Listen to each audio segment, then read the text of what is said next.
ചെമ്പനീർ പൂവിന്റെ വരാനിരിക്കുന്ന ഒരു ത്രില്ലിംഗ് എപ്പിസോഡ് റിവ്യൂലോട്ട് എല്ലാ കൂട്ടുകാർക്കും സ്വാഗതം. അങ്ങനെ രേവതി ചന്ദ്രമതിയുടെ കയ്യില് എടുത്തു വെക്കാൻ കൊടുത്ത സ്വർണ്ണാഭരണങ്ങള് സുധിക്ക് എടുത്തു കൊടുക്കുവാണ് ചന്ദ്രമതി. അവസാനം സച്ചി കൈയോടെ സുധിയെ പിടിക്കുന്നുണ്ട്. അപ്പൊ നമുക്ക് ഇന്നത്തെ റിവ്യൂലോട്ട് കിടക്കാം.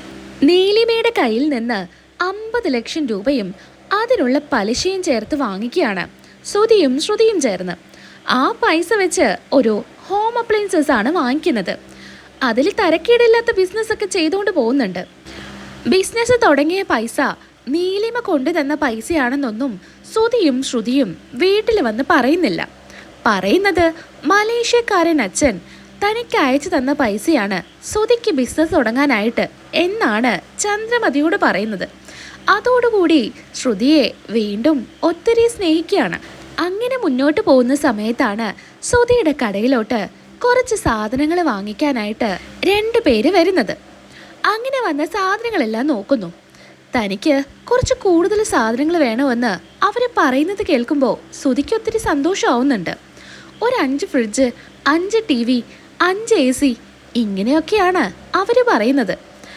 ഇങ്ങനെ സാധനങ്ങൾ വാങ്ങിയാൽ തനിക്ക് 1 ലക്ഷം രൂപയെങ്കിലും കമ്മീഷനായിട്ട് കിട്ടുമെന്ന് സുധി മനസ്സിലാക്കുന്നു.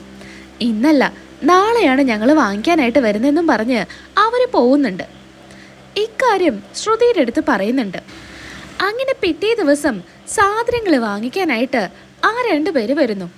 പറഞ്ഞ പോലെ സാധനങ്ങളെല്ലാം കൊടുക്കുന്നുമുണ്ട്. അതിനുശേഷം ഞങ്ങൾ തന്നെ വണ്ടി കൊണ്ടുവന്നിട്ടുണ്ട്, ആ വണ്ടിയിൽ തന്നെ ഞങ്ങൾ കൊണ്ടുപോയിക്കോളാം എന്നും പറയുന്നു. അങ്ങനെ പൈസ കൊടുക്കുന്നുണ്ട്. കൊടുക്കുന്ന സമയത്ത് ബില്ല് അടയ്ക്കണ്ട, ഇത് കണക്കിലില്ലാത്ത പൈസയാ, അതുകൊണ്ടാണെന്നും പറയുന്നു. ബില്ലടിക്കാതെ പറ്റില്ല എന്ന് ആദ്യം സുധി പറയുന്നുണ്ടെങ്കിലും പിന്നീട് അവർ പറഞ്ഞതനുസരിച്ച് ബില്ലൊന്നും കൊടുക്കുന്നില്ല. അങ്ങനെ അവർ ആ സാധനങ്ങളുമായിട്ട് പോകുന്നു. എന്നാ ഈ വിവരം അപ്പോൾ തന്നെ ശ്രുതിയെ വിളിച്ച് പറയുന്നുണ്ട്.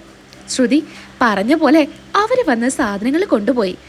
നമ്മുടെ ഡീലേഴ്സിന് കൊടുക്കാൻ ഒരു 4 ലക്ഷം രൂപ മാറ്റി വെച്ചാൽ ബാക്കി 1 ലക്ഷം രൂപ നമ്മുടെ ലാഭ എന്ന് ശ്രുതി പറയുന്നു.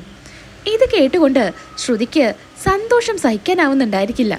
തൻ്റെ ഭർത്താവിന് ഒരു ദിവസം 1 ലക്ഷം രൂപയൊക്കെ ലാഭം കിട്ടുക എന്ന് പറയുമ്പോൾ ഏതൊരു ഭാര്യയ്ക്കും അത് വലിയ സന്തോഷമായിരിക്കുമല്ലോ. അങ്ങനെ ആ സന്തോഷം ശ്രുതിയോട് പങ്കിടുന്നു. അങ്ങനെ ഒരു 10 മിനിറ്റ് നേരം കഴിയുമ്പോൾ ഒരു വണ്ടിയിൽ കുറച്ച് ഓഫീസേഴ്സ് കയറി വരുന്നുണ്ട്. അവരും സാധനങ്ങൾ വാങ്ങിക്കാനാണെന്ന് കരുതി ശ്രുതി ചെന്ന് ചോദിക്കുന്നുണ്ട്. ഞങ്ങൾ വിജിലൻസ് ഓഫീസിൽ നിന്നാണെന്ന് പറയുന്നു. ഇത് കേൾക്കുന്നതും ശ്രുതിയൊന്ന് ഞെട്ടുന്നുണ്ട്. ഞങ്ങൾക്ക് ഇവിടെ ഒന്ന് പരിശോധിക്കണം. ഇത് കേൾക്കുന്ന സുധിയാണെങ്കിൽ ഒന്ന് പേടിക്കുന്നുണ്ട്.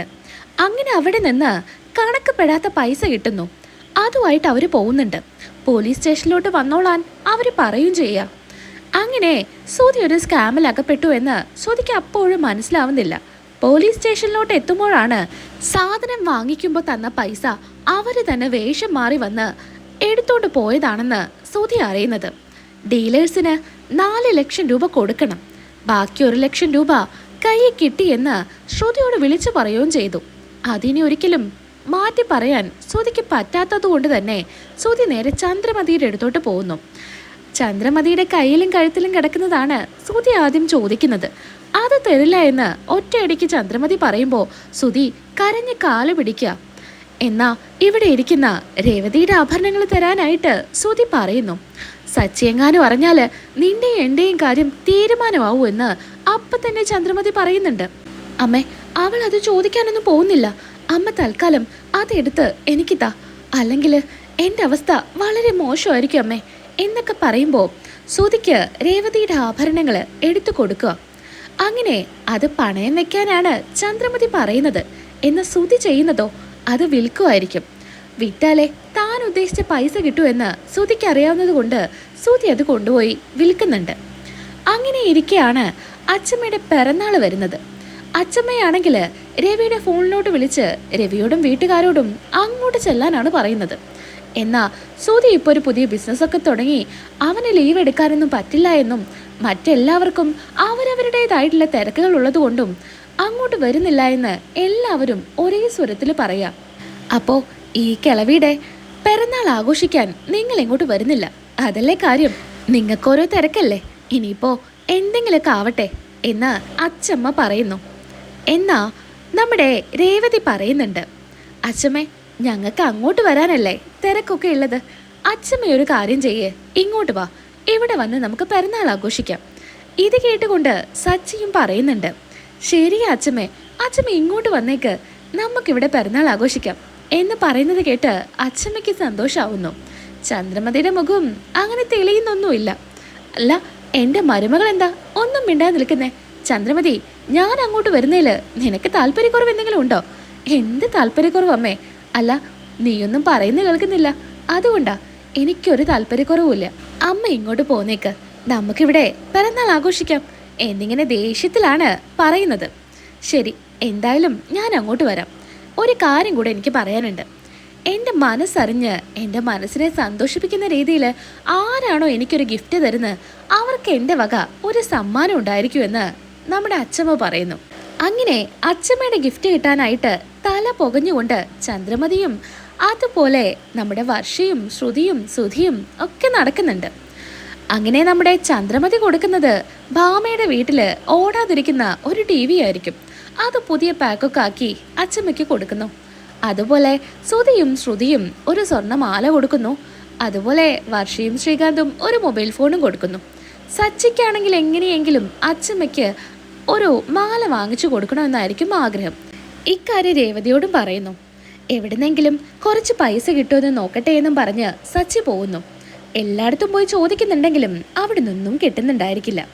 അങ്ങനെ രേവതിയോട് വന്ന് പറയുമ്പോൾ രേവതി ഒരു കാര്യം പറയുന്നുണ്ട്, സച്ചേട്ടാ, എനിക്ക് സ്വർണ്ണാഭരണങ്ങളുണ്ടല്ലോ, അത് അമ്മയുടെ കയ്യിൽ കൊടുത്തിരിക്കുകയല്ലേ, അത് നമുക്ക് തിരികെ വാങ്ങിക്കാം. അയ്യോ, അതൊന്നും വേണ്ട, നീ എടുത്ത ആ ഒരു ശബ്ദം അത് മാറ്റാനൊന്നും പോകണ്ട. അതിന് എനിക്ക് കഴുത്തിലിട്ട് നടക്കാനല്ലോ സച്ചേട്ടാ. തൽക്കാലത്തിന് അതിൽ നിന്നൊരു മാല എടുക്കാം, എന്നിട്ടത് മാറ്റി അച്ഛമ്മയ്ക്ക് ഗിഫ്റ്റായിട്ട് മാല കൊടുക്കാം. അങ്ങനെ അത് നല്ലൊരു ഐഡിയ ആണെന്ന് സച്ചിക്ക് തോന്നുന്നു. ഇനിയിപ്പോൾ ഇതെങ്ങനെയാ അമ്മോട് പറയാ? ആദ്യം സച്ചേട്ടൻ അച്ഛൻ്റെ അടുത്ത് കാര്യം പറ, അച്ഛൻ അവിടെ ഇരിക്കുന്നുണ്ടല്ലോ. നീ പോയിട്ട് പറ, സച്ചേട്ടൻ പറ, നമുക്ക് രണ്ടുപേർക്കും പോവാം എന്നും പറഞ്ഞ് രണ്ടുപേരും ചെല്ലുന്നു. ആര് എങ്ങനെ പറയുമെന്നറിയാതെ രണ്ടുപേരും പമ്മി നിൽക്കുന്നത് കാണുമ്പോൾ രവി ചോദിക്കുന്നുണ്ട്, എന്താടാ നിങ്ങൾ രണ്ടുപേരും എന്താ ഈ ഒളിപ്പിക്കുന്നേ? എന്തെങ്കിലും പറയാനുണ്ടോ? അത് പിന്നെ അച്ഛാ, എനിക്ക് രേവതിയുടെ ആഭരണങ്ങൾ വേണമായിരുന്നു. ഇതിനാണോ നിങ്ങളിങ്ങനെ മടിച്ചു നിന്നേ? അത് നിങ്ങളുടെ ആഭരണമല്ലേ? ഞാനത് അന്നേ പറഞ്ഞതല്ലേ രേവതിയോട് കഴുത്തിലിടാനായിട്ട്. അവൾക്ക് വാശി കാരണമല്ലേ അവൾ അതൊന്നും ഇടാതിരുന്നത്. അത് നിങ്ങളുടെ ആഭരണങ്ങളാ, നിങ്ങളത് അമ്മയുടെ കയ്യിൽ നിന്ന് വാങ്ങിച്ചോ. അമ്മ ഇപ്പം ഇവിടെ ഇല്ല, ഭാമേൻ്റെ വീട്ടിലോട്ട് പോയതാ. വന്നിട്ട് ഞാൻ തന്നെ അവളെടുത്ത് പറയാം. ഇതൊക്കെ സുധി കേൾക്കുന്നുണ്ട്. കേൾക്കുന്നതും വേഗം തന്നെ ഭാമേൻ്റെ വീട്ടിലോട്ട് പോകുന്നു. കാര്യങ്ങളെല്ലാം പറയുന്നുണ്ട്. ആകെ പേടിച്ചാണ് ചന്ദ്രമതി നിൽക്കുന്നത്. നീ ഒരു കാര്യം ചെയ്യ്, എൻ്റെ കയ്യിലും കഴുത്തിലൊക്കെ ഞാൻ ഊരിത്തരാം. എന്തെങ്കിലും കുറവുണ്ടെങ്കിൽ നിന്റെ കയ്യിൽ നിന്ന് എന്തെങ്കിലും കൂട്ടിയിട്ട് ആഭരണങ്ങൾ തിരികെ വാങ്ങിച്ചിട്ട് വാ. അമ്മേ, അതിനൊരു പ്രശ്നമുണ്ട്. എന്താടാ? അത് ഞാൻ വിൽക്കുക ചെയ്തത്. എൻ്റെ പൊട്ട, നീ എന്തിനാണത് വിറ്റത്? നിന്നോടല്ലേ ഞാൻ പറഞ്ഞത് അത് പണയം വെച്ചാൽ മതിയെന്ന്. അത് രേവതിയുടെ ആഭരണമല്ലേ? അത് ഓർത്തിട്ടെങ്കിലും നീ എന്തിനാടാ അത് വിറ്റത്? അമ്മേ, എനിക്ക് പൈസ തികയില്ലായിരുന്നു, അതുകൊണ്ടാണ് ഞാനത് വിറ്റത്. അമ്മേനെ ചീത്തയൊന്നും പറയല്ലേ. എടാ പൊട്ട, നീ എന്താടാ ഇങ്ങനെ? കുറച്ച് പഠിച്ചെന്ന് കരുതിയിട്ട് 10 പൈസ വിവരം പോലും നിനക്കില്ലല്ലോ എന്നൊക്കെ പറഞ്ഞ് നമ്മുടെ സുധിയെ ഇങ്ങനെ വഴക്ക് പറയുന്നുണ്ട്. എന്തായാലും നീ ഒന്ന് വിളിച്ചു നോക്കെന്നും പറഞ്ഞ് അവിടെ ആ വിറ്റ സ്ഥലത്തോട്ട് വിളിക്കുന്നുണ്ട്. അതൊക്കെ അപ്പം തന്നെ ഒരുക്കി മാറ്റിയെന്നും പറയുന്നു. ഇനി എന്ത് ചെയ്യുന്നറിയാതെ ആകെ ടെൻഷൻ അടിച്ച് നിൽക്കുന്ന സമയത്താണ് സുധി അതിൻ്റെ എല്ലാം ഫോട്ടോ എടുത്ത് വെച്ചിട്ടുണ്ടെന്ന് ചന്ദ്രമതിയോട് പറയുന്നത്. ചന്ദ്രേ, എന്നാ നീ ഒരു കാര്യം ചെയ്യേ, അതുപോലത്തെ ആഭരണങ്ങൾ വാങ്ങിയിട്ട് വീട്ടിലോട്ട് പോകാൻ നോക്ക്. അതിന് സ്വർണ്ണാഭരണങ്ങളൊന്നും വേണ്ട. ഇപ്പം തൽക്കാലം വരവ് വാങ്ങിക്കാം, മുക്കുപണ്ടം വാങ്ങിക്കാം. ദേ, പ്രശ്നമാവും കേട്ടോ. ഒരു പ്രശ്നവും ആവില്ല. അവർക്കിപ്പോൾ എങ്ങോട്ടെങ്കിലും പോകുമ്പോൾ ഇടാനായിരിക്കും. അത് കഴിയുമ്പോൾ അവരത് എൻ്റെ കയ്യിൽ തന്നെ തരും. സുധിയുടെ കയ്യിൽ പൈസയാവുമ്പോൾ അതുപോലത്തെ ആഭരണങ്ങൾ വാങ്ങിച്ചാൽ മതിയല്ലോ എന്ന് ചന്ദ്രമതി പറയുന്നു. അങ്ങനെ ആ ഒരു മുക്കാഭരണങ്ങളുമായിട്ട് വീട്ടിലോട്ട് ചെല്ലുന്നുണ്ട്. അവിടെ ചെന്നത് രേവതിയുടെ കയ്യിൽ കൊടുക്കുന്നു. രേവതിക്ക് വലിയ സംശയമൊന്നും തോന്നുന്നില്ല. അങ്ങനെ രേവതിയും സച്ചിയും നേരെ പോകുന്നത് ജ്വല്ലറിയിലോട്ടായിരിക്കും. അവിടെ എത്തുമ്പോഴാണ് സത്യാവസ്ഥ അറിയുന്നത്. അത് സ്വർണ്ണമല്ല എന്ന്. അവിടെയുള്ളവർ മാറ്റിയിരിക്കുമായിരിക്കും എന്ന് ആദ്യം സച്ചി പറയുന്നുണ്ടെങ്കിലും അതൊന്നും നടന്നിട്ടില്ല എന്നും വീട്ടിൽ നിന്ന് തന്നെയാണ് സ്വർണം മാറിയിരിക്കുന്നതെന്നും സച്ചിക്ക് മനസ്സിലാവുന്നു. രണ്ടും കൽപ്പിച്ച് സച്ചി വീട്ടിലോട്ട് പോകുന്നുണ്ട്. രേവതി ഇപ്പോൾ ഒരു പ്രശ്നം ഉണ്ടാക്കണ്ട എന്ന് പലതവണ പറയുന്നുണ്ടെങ്കിലും സച്ചി അതിനൊന്നും വഴങ്ങുന്നില്ല. സുധിയും അമ്മയും ചേർന്ന് തന്നെയാണ് ഇത് മുക്കുകൊണ്ടാക്കിയതെന്ന് സച്ചിക്ക് ഉറപ്പാ. രേവതി പറയുന്നുണ്ട്, അച്ഛമ്മയുടെ പിറന്നാളാ, അത് കഴിയുന്നവരെ സച്ചിനൊരു പ്രശ്നം ഉണ്ടാക്കല്ലേ. അത്രയും സന്തോഷത്തിലാ അച്ഛനും അച്ഛമ്മയും ഒക്കെ. അവിടെ എത്തുമ്പോഴായിരിക്കും അച്ഛൻ്റെയും എല്ലാവരുടെയും സന്തോഷം കാണുമ്പോൾ സച്ചിക്ക് രേവതി പറഞ്ഞത് ശരിയാണെന്ന് തോന്നുന്നത്. രേവതി പറഞ്ഞതുപോലെ ഇപ്പോൾ ഒരു പ്രശ്നം ഉണ്ടാക്കണ്ട എന്ന് സച്ചി തീരുമാനിക്കുന്നുണ്ട്. എന്നാൽ രേവതിയോട് പറയുന്നുണ്ട്, പിറന്നാൾ കഴിഞ്ഞ് അച്ഛമ്മ ഈ വീട്ടിൽ നിന്ന് പോകുന്ന ആ നിമിഷം ഞാൻ എല്ലാവരോടും എല്ലാം ചോദിക്കും. ഇത് എങ്ങനെയാ മുക്കായതെന്ന് എനിക്കറിഞ്ഞേ പറ്റൂ എന്നൊക്കെ പറയുന്നു. ആ ഫംഗ്ഷന് എല്ലാവരെയും വിളിക്കുന്നുണ്ട്. കൂട്ടത്തിൽ വർഷയുടെ മമ്മിയെയും വിളിക്കുന്നു. ഫംഗ്ഷനിൽ വെച്ച് രേവതി ആഭരണങ്ങളെല്ലാം ഇടുന്നുണ്ട്. മുക്കാണെന്ന് അറിഞ്ഞിട്ടും അത് കഴുത്തിലിടാം അച്ഛമ്മ പറഞ്ഞതുകൊണ്ട്. എന്നാൽ ആ ഫംഗ്ഷൻ്റെ ഇടയിൽ വർഷയുടെ മമ്മി പറയുന്നുണ്ട്, എന്തായാലും ഇങ്ങനെ വരവിട്ട് നടക്കേണ്ട ആവശ്യമൊന്നും എൻ്റെ മോൾക്കില്ല. എന്താ രേവതി, നിന്റെ ഭർത്താവിന് ഒരു സ്വർണ്ണമാല വാങ്ങിച്ചു തരാനുള്ള കഴിവ് പോലും ഇല്ലേ എന്നൊക്കെ ചോദിക്കാം. കയ്യിലും കഴുത്തിലൊക്കെ ഈ ഗ്യാരണ്ടി ആഭരണങ്ങൾ ഇട്ട് നടക്കണോ എന്നിങ്ങനെ പറയുന്നത് കേൾക്കുമ്പോൾ ആകെ ഞെട്ടി നിൽക്കുന്നുണ്ട് രേവതി. എന്നാ അച്ഛമ്മ പറയുന്നുണ്ട്, അതിന് അതാരാ സ്വർണ്ണമല്ല എന്ന് പറഞ്ഞത്? രേവതിക്ക് കല്യാണ സമയത്ത് ഞങ്ങൾ വാങ്ങിച്ചു കൊടുത്തതാ, ഇനിയിപ്പോൾ അതിൻ്റെ ബില്ല് കൂടെ നിങ്ങൾക്ക് കാണിച്ചു തരണോ എന്ന് ചോദിക്കാം. അങ്ങനെ വായടപ്പിക്കുന്നുണ്ട് അച്ഛമ്മ. സച്ചിയുടെ വലിയൊരു ആഗ്രഹമായിരുന്നല്ലോ അച്ഛമ്മയ്ക്ക് ഒരു ഗിഫ്റ്റ് കൊടുക്കണമെന്ന്. ഇനി എന്ത് കൊടുക്കണമെന്നറിയാതെ സച്ചി സങ്കടപ്പെട്ടിരിക്കുന്ന സമയത്താണ് അച്ഛമ്മയ്ക്ക് അച്ഛമ്മയുടെ പഴയ ഫ്രണ്ട്സിനെ ഒന്ന് കാണിച്ചു കൊടുക്കുക എന്ന് സച്ചി തീരുമാനിക്കുന്നത്. അവരെ അന്വേഷിച്ച് സച്ചി ഇറങ്ങുന്നുണ്ട്. അങ്ങനെ എല്ലാവരും കൊടുത്തതിലും ഏറ്റവും നല്ല ഗിഫ്റ്റ് സച്ചി കൊടുത്തതായിരിക്കും. അച്ഛമ്മയുടെ പഴയ ഫ്രണ്ട്സിനെ എല്ലാം സച്ചി കൊണ്ടുവന്ന് കാണിച്ചു കൊടുക്കുന്നു. അങ്ങനെ സച്ചിക്കും രേവതിക്കാണ് അച്ഛമ്മയുടെ വക ഗിഫ്റ്റ് കിട്ടുന്നത്. പാരമ്പര്യമായിട്ട് കൈമാറി വരുന്ന ഒരു സ്വർണ്ണ ഡോളറായിരിക്കും അത് രേവതിയുടെ കയ്യിൽ കൊടുക്കുമ്പോൾ ചന്ദ്രമതിയുടെ മുഖം ഒന്ന് കാണേണ്ടത് തന്നെയായിരിക്കും. അച്ഛമ്മ ഇറങ്ങിയതിന് ശേഷം അപ്പം തന്നെ സച്ചി എല്ലാവരോടും ചോദിക്കുന്നു. അവരൊക്കെ പറയുന്നത് എനിക്കറിയില്ല എന്നായിരിക്കും, ഈ പറയുന്ന ചന്ദ്രമതിയും സുധിയും അടക്കം. എന്നാൽ സച്ചിക്ക് നല്ല സംശയം സുധിയെയും ചന്ദ്രമതിയെയുമാണ്. അത് തെളിയിക്കാനായിട്ട് ഒരു മാർഗവും സച്ചിയുടെ കയ്യിൽ ഉണ്ടായിരിക്കില്ല.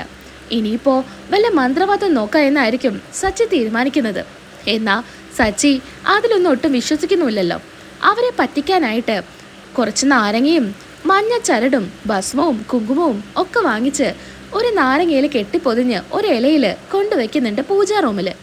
ഇത് ആരാണോ എൻ്റെ ആഭരണങ്ങൾ എടുത്ത് അവരുടെ തല പൊട്ടിത്തെറിക്കാനുള്ളതാണെന്നും പറയുന്നു. ഇത് കേട്ടതോടുകൂടി ചന്ദ്രമതിയുടെയും അതുപോലെ സുധിയുടെയും ആകെ കൂടെ സമാധാനം പോകുന്നുണ്ട്. അവരും ഒരു പൂജാരിയുടെ അടുത്ത് പോയി ഒരു ജോൾസിൻ്റെ അടുത്ത് പോയി കാര്യങ്ങളൊക്കെ തിരക്കുന്നുണ്ട്. അവരും പരിഹാരമായിട്ട് ഒരു നാരങ്ങ കൊടുക്കുന്നു. ഈ നാരങ്ങ അവിടെ കൊണ്ടുവച്ച് നാരങ്ങയുടെ അടുത്ത് കൊണ്ടുവയ്ക്കണം. ഇന്ന് വൈകിട്ടേനുള്ളിൽ ഈ നാരങ്ങയുടെ കളറ് മാറിയാൽ ഉറപ്പായിട്ടും നിങ്ങളെ ആർക്കും രക്ഷിക്കാൻ പറ്റില്ല എന്നൊക്കെയായിരിക്കും പറയുന്നത്. അതുപോലെ കളറ് മാറുന്നു.